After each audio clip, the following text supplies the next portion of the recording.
Pattern है वो फसाद है। कोई लोग इसको फैकेट कहते हैं, लेकिन ये FAC जो इसका फ्रेंच वाला होता है ना, वो दूसरा सी, ये असल में उस तरह का है। तो अक्सर इसकी जो प्रोनाउंसिएशन है वो फसाद है, ठीक है। और ये भी बहुत आसान सा डिज़ाइन पैटर्न है, बिल्कुल जिस तरह पहले आपने मीडिएटर पढ़ा हुआ है। तो मीडिएटर और फसाद तकरीबन मिलते जुलते हैं, सिर्फ दोनों में डिफरेंस ये है कि फसाद में वन साइड फ्लो होता है रिक्वेस्ट का। मीडिएटर में ये था कि बाई डायरेक्शनल था, ठीक है। तो अगर आपको मीडिएटर क्लियर याद है तो फसाद भी आपको काफ़ी अच्छा समझ आ जाएगा। तो इसका इंटेंट ये है कि provide a unified interface to a set of interfaces in a sub system. फसाद defines a higher level interface that makes the subsystem easier to use। तो फसाद और उसमें वो सिर्फ कपलिंग कंट्रोल करने के लिए था विद इन द सब सिस्टम या within the overall application. और फसाद जो है ये क्या करता है कि ये आपके एक सब सिस्टम को या एक लेयर को या एक पार्टीशन को, अगर आपने सॉफ्टवेयर इंजीनियरिंग में पढ़ा हुआ है कि लेयर्स और पार्टीशन लेयर आर्किटेक्चर में क्या क्या होते हैं, राइट। तो या आपका कोई ये एक मॉड्यूल है, ठीक है, तो उसको ये एक्सेस देता है, उसको ये वन डायरेक्शनल एक्सेस देता है, और आप उसको सिंपल तरीके से फिर यूटिलाइज कर सकते हैं, ठीक है। जिस तरह ये इंटेंट से आपको पता लग रहा है कि set of interfaces in a sub system, तो उसको आप एक फसाद वाले इंटरफेस में इकट्ठा कर देते हो, और बाकी जो बाहर वाले सिस्टम है जो उस सिस्टम सब सिस्टम को यूज़ करते हैं, तो वो उस एक इंटरफेस के थ्रू जो है ना, एक कंक्रीट फसाद के थ्रू जो है फिर उसको एक्सेस कर रहे होते हैं। इसका मोटिवेशन ये क्यों हम पढ़ना चाहते हैं, ये स्ट्रक्चर डायग्राम से भी आपको क्लियर है कि आपका ये बॉर्डर के अंदर ये आपके सब कंपोनेंट है, ये पूरा एक सब सिस्टम है, और उसके ये सब इंटरनल मॉड्यूल है या उसके इंटरनल क्लासेस है। तो अगर आपके एज ए क्लाइंट क्लासेस जो है वो उनको इस तरह यूज़ कर रहे हैं, तो आप एक तो इसकी कपलिंग ज़्यादा है, और दूसरा ये है कि ये मॉड्यूल एज एन इंडिपेंडेंट जो है ना वो बिहेवियर या कहीं पे रीयूजिबिलिटी इसकी इफेक्ट हो रही है, राइट। अब इससे बचने के लिए आप क्या करते हैं, आप यहाँ पे बॉर्डर पे एक ऐसा क्लास इंसर्ट कर देते हो कि सारे क्लाइंट्स जो है उसके साथ कम्युनिकेट करेंगे, और फिर वो स्पेशलाइज्ड होगा एग्जैक्टली मीडिएटर की तरह कि कौन सा इंटरनली सब क्लास जो है वो क्या कुछ कर सकते हैं, वो किस स्टेट ऑफ बिहेवियर के अंदर वो स्पेशलाइज है। तो जो रिक्वेस्ट जिस कैंडिडेट के लिए होगा वो उसको सिंपल फॉरवर्ड कर देता है। सिर्फ इसमें और उसमें डिफरेंस ये है मीडिएटर में, ये फसाद जो है ये वन डायरेक्शनल है, ठीक है। इसमें ये नहीं होता, इसको नहीं पता, इवन इन इंटरनल क्लासेस को पता नहीं होता कि मेरा रेफरेंस जो है वो फसाद के अंदर भी पड़ा हुआ है। तो इसको अपने बेक फसाद का पता नहीं होता, लेकिन फसाद को इसका पता होता है। तो ये इसमें डिफरेंस है इसमें और जो आपका मीडिएटर डिज़ाइन पैटर्न था। तो स्ट्रक्चरिंग और ये स्ट्रक्चर डिज़ाइन पैटर्न है, ठीक है। जब हम ओवरऑल डिज़ाइन को रिफैक्टर करते हैं, क्लासेस को इधर उधर करते हैं और रीअरेंज करते हैं, तो इस तरह के जो डिज़ाइन पैटर्न्स है वो सारे तकरीबन स्ट्रक्चर डिज़ाइन पैटर्न है। तो ये भी उसी तरह का है। तो स्ट्रक्चरिंग अ सिस्टम इनटू सब सिस्टम हेल्प्स रिड्यूस कम्प्लेक्सिटी। तो ये एज ए होल जो है हर क्लाइंट को चाहिए था कि वो इस सारों का नॉलेज रखता, और जो जिसको उसकी ज़रूरत है उसके साथ ये कम्युनिकेट करता। तो अब इस केस में क्या होता है कि आपको सिर्फ फसाद का पता होना चाहिए कि ये वाली जो API है ये इस तरह के मुझे सारे कैपेबिलिटीज़ दे रहा है, दैट्स इट। आपको इंटरनल हर क्लास के कौन सा क्लास क्या कैपेबिलिटी दे रहा है वो वाली डिटेल से आप बच गए हो। A common design goal is to minimize the communication and dependencies between subsystem। तो ये इसका असल फसाद का जो है वो कॉमन गोल है, ठीक है, कि जो सब सिस्टम्स होते हैं उनके दरमियान में जो कम्युनिकेशन होती है उसको आसान बनाएं, और उसको इंडिपेंडेंट यानी कि एक दूसरे के ऊपर डिपेंडेंसी जो है वो मिनिमाइज कर दें। One way to achieve this is to introduce a facade object that provides a single simplified interface to the more generic facilities of a subsystem। तो ये फसाद के थ्रू फिर आपको इजी जो है ना सारे जितने भी इसके फैसिलिटी स्टेट है और बिहेवियर है इस सब सिस्टम के, आपको फसाद के थ्रू इजीली अवेलेबल हो जाता है।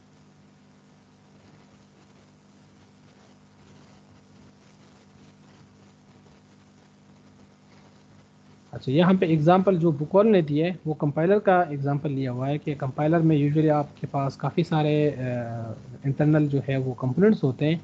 मिसाल के तौर पर कंपाइलर भी एक सब सिस्टम है, तो इसके अंदर स्कैनर है, पार्सर है डायरेक्टली जो यूज़ हो रहा होता है, राइट। इसके अलावा प्रोग्राम नोड बिल्डर है और कोड जनरेटर है।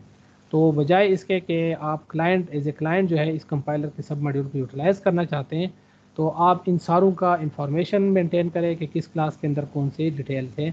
आप सिंपल जो है कंपाइलर जो है यहाँ पे उसका फसाद कंक्रीट क्लास होगा, आपको सिर्फ उसके कैपेबिलिटीज़ का पता होगा, तो आप डायरेक्टली इन सारों को यूटिलाइज़ कर सकते हैं सीमलेसली। ठीक है, तो आपको नहीं पता कि स्कैनर की फंक्शनलिटी पर इंटरनली जो है एक क्लास से है या 10 क्लासेस है ना, आपको उसको जानने की ज़रूरत है। आपने अगर स्कैनर की फैसिलिटी लेनी है जो इसका पब्लिक इंटरफेस होगा स्कैनिंग के लिए जो ये प्रोवाइड करता होगा, तो वो फसाद के थ्रू जो है ये देता होगा। ठीक है, आपको सिर्फ वो कॉल कर लेना है, तो फिर इंटरनली जो है जिस तरीके से भी इम्प्लीमेंटेड होगा सब सिस्टम वो उसे आपके रिक्वेस्ट को सर्व करके आपको रिजल्ट दे देता है।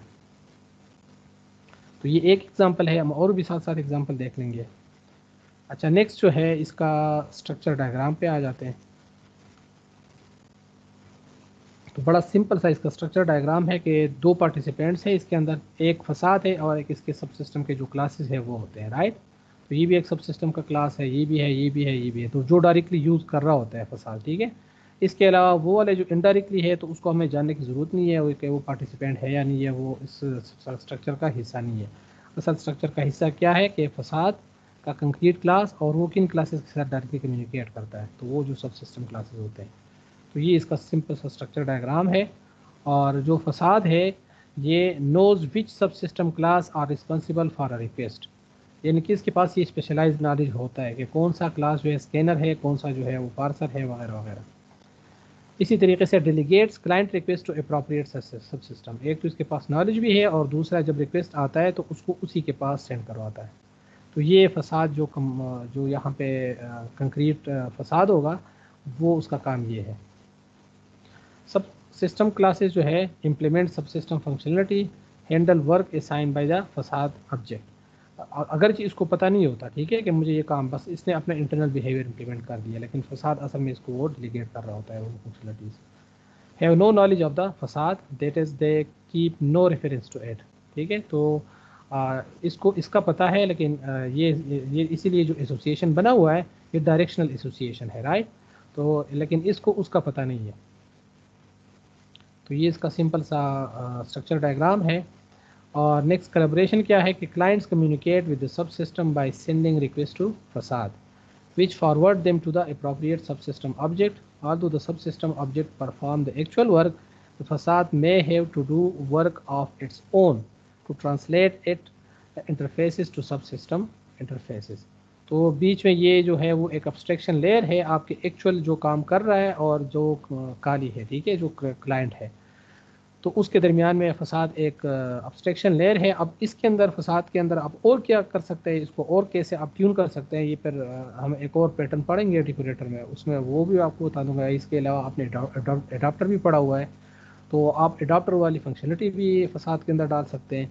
और भी काफ़ी सारे जो है इसको आप स्पेशलाइज बना सकते हो अपने प्रोग्राम प्रॉब्लम के कंटेक्स्ट के हिसाब से। और दूसरे जो कोलेब्रेशन के अंदर कॉमन है कि clients that use the facade don't have to access it sub system object directly, तो उसको सिर्फ फसाद वाले ऑब्जेक्ट का नॉलेज होना चाहिए, वो उसी से अपना काम पूरा कर सकता है। तो किसी भी एपीआई के किसी इंटरनल क्लास को, बेशक वो पब्लिक है, उसको डायरेक्टली एक्सेस करने की ज़रूरत नहीं होती। ठीक है, कोलैबोरेशन आपने फसाद के थ्रू ही करनी पड़ेगी। तो उससे फिर ये कि डिपेंडेंसी भी मिनिमाइज होगी और सिर्फ एक क्लास के साथ आपको कम्युनिकेट करना पड़ेगा, ना कि मोर देन वन के ऊपर आप डिपेंडेंट होंगे उस सब सिस्टम के। अच्छा, ये डिज़ाइन पैटर्न एप्लीकेबल कब है, तो use facade pattern when you want to provide a simple interface to a complex subsystem. आप एक कम्प्लेक्स मॉड्यूल बना हुआ है, तो आप चाहते हैं कि लोग उसको बड़े आसानी के साथ यूज़ कर सकें, तो उसके जो स्टेट है और जो बिहेवियर है जो पब्लिक आप करवाना चाहते हैं वो सिर्फ फसाद पैटर्न के अंदर इम्प्लीमेंट करें इंटरफेस। और वो हमें पता है कि प्रोग्राम टू इंटरफेस को हम फॉलो करते हैं, तो उस पर डिज़ाइन पैटर्न को तमाम इसके अंदर, तो एक फसाद का इंटरफेस होगा और दूसरा उसका कंक्रीट फसाद होगा, राइट। तो subsystem often gets more complex as they evolve. तो अगर बेशक अंदर इंटरनल जो सब सिस्टम है वो इवॉल्व कर रहा हो, उसमें ज़्यादा क्लासेस और स्केलेबिलिटी आ रही हो, लेकिन इसका जो एक्सटर्नल इंटरफेस है वो सिर्फ फसाद के थ्रू होगा और वो एक सिंपल फॉर्म में लोगों को मिल रहा होगा। ठीक है, most pattern will implied result in more and smaller classes, this makes the सब system more usable and easier to customized. but it also becomes harder to use for clients that don't need to customize it. In case अगर वो directly हर उसके सब part को access कर रहे हैं, ठीक है। Facade can provide a simple default view of the सब system that is good enough for most clients. Only clients need more customisability will need to look behind the facade. अगर कोई ऐसा सिचुएशन है तो उस केस में आप इसके इंटरनल सब सिस्टम के जो क्लासेस है जो पब्लिकली भी अवेलेबल है तो उनको फिर डायरेक्टली एक्सेस करोगे, अदरवाइज़ ज़रूरत नहीं होगी आपको खामखा उनको डायरेक्टली यूज़ करने की। आप कोशिश करेंगे कि फसाद के थ्रू ही उसको यूज़ करें। दूसरा, आपने फसाद को तब यूज़ करना है कि there are many dependencies between clients and implementation classes of an abstraction. कि आपने जो अब्स्ट्रैक्शन मीन एक सब सिस्टम है या एक सेटअप सब सिस्टम है, वट एवर, ठीक है। तो introduce a facade to decouple the सब system from the clients and other subsystem. तो ये आपको कपलिंग को रिड्यूस करने में हेल्प कर रहा है, ठीक है। देयर बाय प्रोमोटिंग सब system independent and portability. Portability में इनके इसी मॉड्यूल सब सिस्टम को लेके आप किसी और प्रोजेक्ट के अंदर भी यूटिलाइज कर सकेंगे, क्योंकि डिपेंडेंसी सिर्फ फसाद वाले इंटरफेस पे होगी। तो अगर उस दूसरे मॉड्यूल में आप लेके जाते हैं तो ये एक रीयूजेबल फॉर्म में आप इस सब मॉड्यूल को पूरा का पूरा लेके जा सकते हैं और यूटिलाइज कर सकते हैं। तो दूसरा इसका ये है कि there are many dependencies between clients and implementation या internal subclasses of the सब सिस्टम, ठीक है।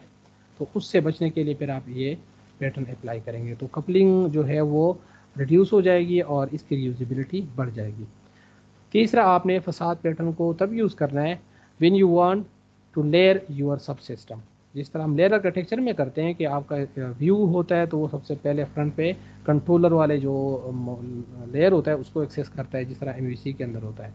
तो एमवीसी में फिर आगे कंट्रोलर जो है वो आगे आपके बिजनेस लॉजिक हो, और बिजनेस लॉजिक को फिर आपने डिफरेंट लेयर्स में या पार्टीशन में डिवाइड किया होता है। तो हर लेयर, हर पार्टीशन को आप फसाद के थ्रू कंट्रोल कर सकते हैं और उसको और सिंप्लीफाई कर सकते हो। लेयर फसाद जो है आपको लेयर लेवल के ऊपर भी सिंप्लीफिकेशन दे सकता है और पार्टीशन लेवल के ऊपर भी सिंप्लीफिकेशन आपको देता है।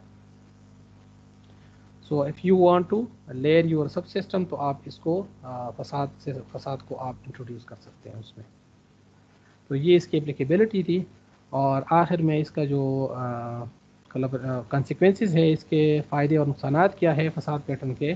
तो सबसे पहला इसका फ़ायदा क्या है कि it shield clients from subsystem component thereby reducing the number of object that clients deal with and making the सब सिस्टम ईजियर टू यूज़। तो ईजी यूज़ लेके आता है, ठीक है। दूसरा इसका फ़ायदा क्या है, it promotes coupling between the sub system and it's client. Often the components in a subsystem are strongly coupled. Weak coupling lets you vary the components of the subsystem without affecting its clients. फसाद help. अच्छा, तो दूसरा इसका फ़ायदा ये है कि promote week coupling, यानी कि कपलिंग जो है वो लूज़ हो जाती है। जिस तरह मैंने आपको प्रीवियसली उसमें बता दिया कि आपने सिर्फ फसाद के थ्रू इसको रीयूज़ कर लेना है, तो आपका वो जो डायरेक्ट यूज़ था सब क्लासेस का उस सब सिस्टम के, तो वो ख़त्म हो जाता है। तो कपलिंग जो है वो वीक हो जाती है। अच्छा, रिड्यूसिंग कंपाइलेशन, जिस तरह कंपाइलिंग वाला एग्जांपल था, compilation dependencies is vital in the large software subsystem. You want to save time by minimising recompiling. ये इसका दूसरा फ़ायदा है, ठीक है। इसी के अंदर ये भी एक और इसका वो है कि जब आपकी कपलिंग रिड्यूस हो जाती है तो आपको ये एक सब सिस्टम के अंदर उनको कंपाइलेशन भी आसान हो जाती है।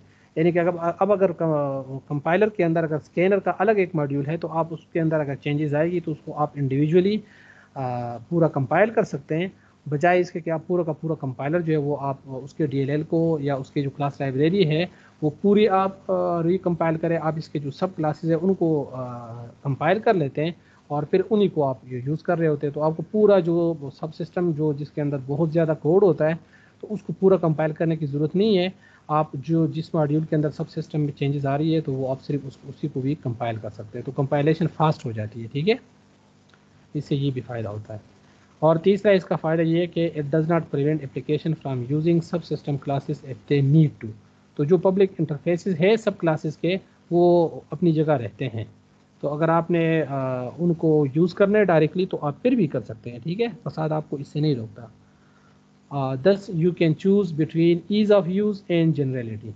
तो फिर जो है आपकी चॉइस, आपके कॉन्टेक्स्ट का चॉइस होता है कि मैं फसाद के थ्रू उसको यूज़ करूँ या मुझे एक एडिशनल कस्टमाइजेशन चाहिए और सिर्फ एक क्लास को मैं डायरेक्टली एक्सेस कर सकूँ। तो उससे आपको कंसिक्वेंस का पता होगा कि अगर आप डायरेक्टली यूज़ करते हैं तो कस्टमाइजेशन तो आएगी, लेकिन साथ कपलिंग जो है वो इंक्रीज़ होगी, ठीक है, तो उससे आपने बचा। तो ये इसके कॉन्सिक्वेंसेस है। अब इस डिज़ाइन पैटर्न का एक सिंपल सा कोड एग्जांपल जो है वो हम ट्यूटोरियल पॉइंट से देख लेते हैं, और वो बड़ा सिंपल अंदाज में इन्होंने इम्प्लीमेंट किया हुआ है। इनका एग्जांपल जो है पहले स्ट्रक्चर डायग्राम से आप ये इनका जो क्लास डायग्राम है इससे अंडरस्टैंड कर लें कि आपके पास डेमो क्लास है और वो क्या करते हैं, वो एक फसाद जो है जो कि शेप मेकर है इस केस के अंदर, ठीक है, इसके थ्रू आपके शेप वाले सब सिस्टम को यूज़ करता है कि जिसके अंदर वो सर्कल है, रेक्टेंगल है, स्क्वायर है, इनको यूज़ करेगा, ठीक है। तो शेप मेकर क्या करता है, इसको यूज़ करे, जब भी इसको इनके कोई ऑब्जेक्ट चाहिए होंगे तो वो उनको यूज़ करता है। और कैसे यूज़ करता है, तो शेप मेकर ने इसको ड्रा सर्कल के, ड्रा रेक्टेंगल के, ड्रा स्क्वायर के मेथड दे दिए, ठीक है।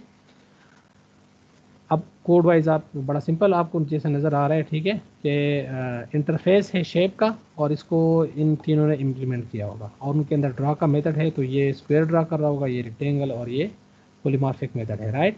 और इसी तरीके से जब आपने शेप मेकर के थ्रू इनको कॉल करना है तो इसके पास रेफरेंसेस इन तीनों के होंगे।